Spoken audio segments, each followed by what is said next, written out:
Everyone, my name is Michael, or at DevMiko. I wanted to talk about an article I just saw called Good Isn't Good Enough, releasing an indie game in 2015. Now, I wanted to talk about this article because it keeps coming up over and over again. Indies telling us that games are coming out and they're doing really well, they're getting lots of good reviews, and they're doing great marketing, but then the game flops anyways. And then they try to go and brainstorm about how it's, the indie bubble in one article, or, just the environment in another, or how hard it is, or something like that. But I'm going to go and look through this article and provide some criticism to it and see if we can paint a more realistic picture of why games fail. I'm going to scroll down a little bit and just get to it. So they talk about only selling 150 copies of the game across all distribution platforms. So I'm sure that's Steam, Google Games, or whatever. And only 10% of those sales over the course of the lifetime were at launch, which is abysmally low. So that tells you right away that the launch was not successful at all. Now they go on to talk about why it flopped, and they try to develop a case that their marketing was, they were doing everything right, the marketing side, they're doing everything right on the game side, and it failed anyways. I'm going to go through and kind of pick out these little tiny points and try to figure out, where did it actually go wrong. Now, the first red flag you'll see is that they're reading guides. They're asking for advice. They're trying to get a good picture of the right things to do when it comes to PC game marketing. So this is kind of admitting to the reader right away that they don't actually have experience doing marketing, right? And it makes you wonder, well, if you don't know what you're doing and you haven't done this for a while, how do you know if what you're doing is effective, right? How do you know that you did good marketing? How do you know that? So let's go through and pick that apart. The first strike against them here is that they exhibited across the entire globe. GDC, PAX East, PAX Prime, PAX Australia, all over the place. Pretty much all these events. They went all over the place. Across the Atlantic Ocean, it's not very cheap out there, right? Flying back and forth, getting hotel rooms, getting booths, it's not cheap. And it could cost anywhere from $5,000 to $10,000 to go across to some of these events. It's a lot of money we're talking about here. And the issue with it is, in this article, he doesn't present any of the conversion data from any of these events. How many mailing signups did he get at each event? How many press articles did he get out of them? Where are the interviews? Where are anything? How did you not know that going to all these events was a waste of money? How did you not know that? And the only answer is that you're not tracking it. My best guess is they weren't doing press conversions, they weren't doing mailing list conversions, they weren't doing any of this. And if they were doing all of that and seeing that the numbers were garbage, then they should probably not be going across the Atlantic Ocean to Australia, right? That costs a lot of money. That's a huge waste to have. That money could be going to fixing the problems for the next event, trying to learn from things. But they're not doing that. They're just wasting money. They're just throwing money out of a bucket. Sure, I wish I was underneath that bucket, because I will scoop it all up myself. Let's move on. So that's strike one. Strike two here is that they're talking about being active on social media, fairly active on social media. What does that mean? It doesn't mean that they've been getting good impressions. Where's the analytics on this? It's free to sign up for Twitter analytics. It's free to sign up for Facebook analytics and figure out if the things that you're saying are actually hitting people. Are you actually getting people to click on the link? What GIF is the most effective? What imagery helps people get to the website and sign up to the mailing list?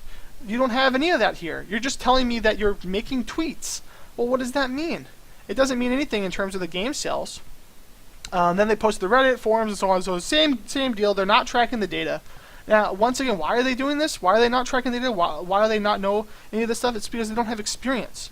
And having experience tells you that what you're doing is wrong. What you're doing is you're spending money at a rate that you don't, that is not sustainable, because you're not making any conversions off of them, marketing sales or making any sales off the game or anything like that. And you're not tracking if there are potential sales coming out of them at all. So you could be wasting $100,000 and getting nothing out of it. And they're completely content to sit in the boiling water while that happens.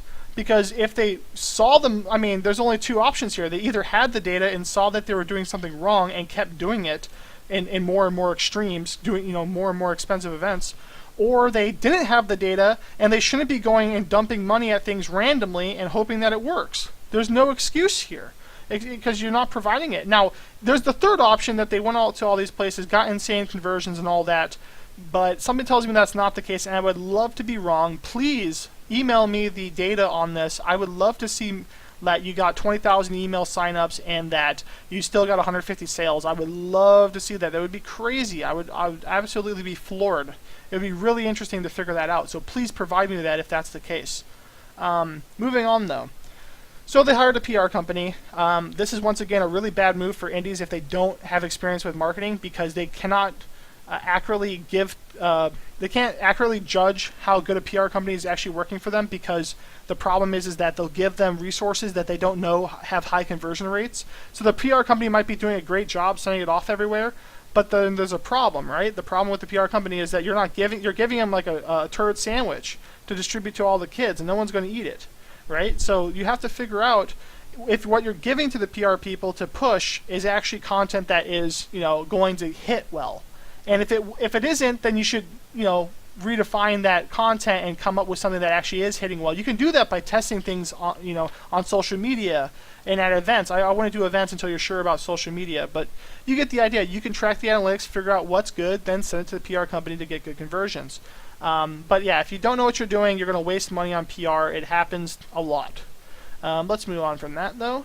So they did get a little taste of failure before things went too awry. They started seeing the whole thing in flames at this point. At least I think they should have.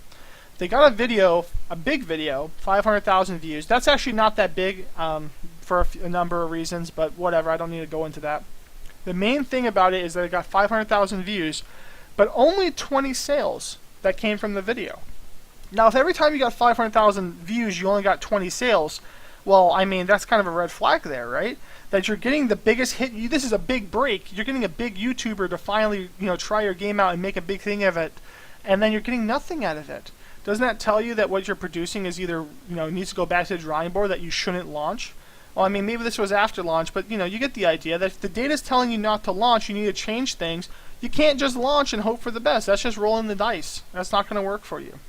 Let's move on down. So they went to the Steam. They went to the front page of Steam. The Steam thing is the same deal. Steam is the same thing as an advertising to a directed market. It's the same thing. It's not. It doesn't magically give you sales. It just gives you views on the advertisement. That's it. So if the advertisement you're putting out there has bad conversions, then being on the front page of Steam basically produces nothing, and that's what happened here. They got nothing out of it. Now they talk about the game itself here, and I kind of want to skip this, but I'm just going to be really brief about it because I think it should be said that they got a 70 to 80% positive score on the game, and I want to just remark how that's kind of skewed because they say above that all the major large press outlets basically said that they were not going to review the game or cover the game's launch at all, which is telling me that they are going to be skewed reviews because they're only going to be people who review the game that actually are excited about the game anyways. So to me it seems like you're kind of inflating the score there, but I'm not going to get too into that. I'm sure the game is great. We don't need to talk about it. We just need to talk about the data, talk about the tracking of it, figuring out where you guys made mistakes. I don't want to talk about the game. That's silly. It's not a good argument to get into. So they talk about the death spiral and the life spiral. I don't agree with this at all. I think that it's kind of a breakdown of, it's like breaking down the mechanics in too much of a simple way. The life spiral is basically saying that if you get a lot of people to like the game, then more people will like the game because they'll tell people about it in some regard, or press will notice or something like that. I think that is way too simple to think of it like that. Press isn't random. You're going to be written about or not. The way you know is because you're contacting the press almost a month before you release. And you're talking to them. You're pitching the game to them.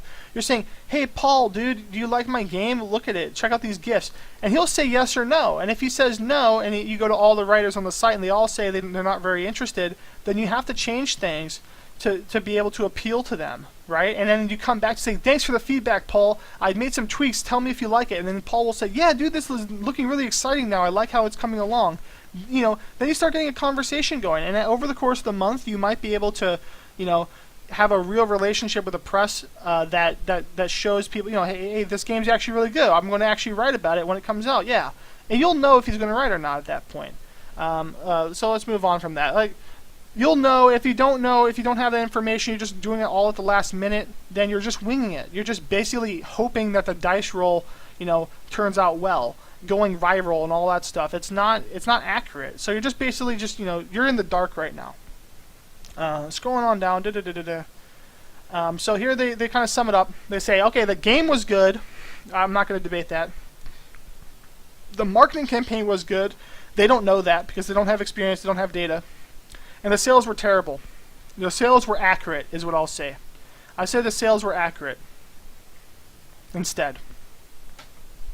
Now, they try to pass it off as being a thing about YouTube, gamers and things like that having different expectations, or like the saturation of the market, or the indie bubble, or anything like that. Is that you can't basically have a good game. You have to have some kind of crazy game that goes all the way out there and just goes wacky and goes viral. I don't believe that at all. I believe that what happened here is pretty obvious. That some people went ahead and they did not have experience. They tried to wing it. And at the end, they did not collect data or anything like that that told them what they were doing was wrong. And then they just kept riding off that cliff until it was too late. And then they launched and they failed. That's the reality of what happened here today. It wasn't the indie bubble. It wasn't anything like that. And the idea that you can talk about macroeconomics at a PhD level from the sky when you are admitting that you don't have years and years of experience for marketing, that you're looking up tutorials, you're looking up, you're asking for advice, you're trying to figure it out right now. You probably shouldn't be talking about economics at that level. You probably shouldn't be talking about indie games as a whole collective at that point, right? It doesn't really make sense. So, moving on from that, that's kind of the conclusion, that if you're good at programming, that's because you worked at it for a long time. If you're good at art, it's because you worked at it a long time. There's no artists who don't practice, right? So if you're doing marketing, you can't just wing that either. You have to figure out, somebody who actually understands the stuff, or you have to put a lot of time into learning it. You cannot wing it. You can't just do this, because you won't understand when you're making mistakes. And if you don't know when you're making mistakes, then you're just, throwing money randomly at the sky and hoping for the best. And that's the reason why a lot of indies attribute success to luck, because they don't understand, they're throwing all the money all over the place and they're just hoping it works. And sometimes when they have an amazing, excellent product like what's going on here, this person talks about, if have an amazing product, it'll get out there. You have to have that product, otherwise it won't do anything. That's because they're doing everything wrong, but sometimes indies will get through anyways because their product is so good. Their game is so amazing that it lets them bypass a bit of the marketing struggle and get some success anyways. Not as much as if they had great marketing, but it'll help them break through anyways. So if you don't have someone who's great at marketing on your team, you need to figure out, how that works. You need to put a lot of time into it. You need to track your data. You need to figure out where you're doing things wrong and right. And a lot of time it might tell you that you're doing things, in a terrible way and that you're wasting your money. So that's my conclusion for this article. Thank you for watching. I hope you had a good time. I hope you also had a bad time in realizing that you're doing everything wrong. So take care, everyone. Cheers.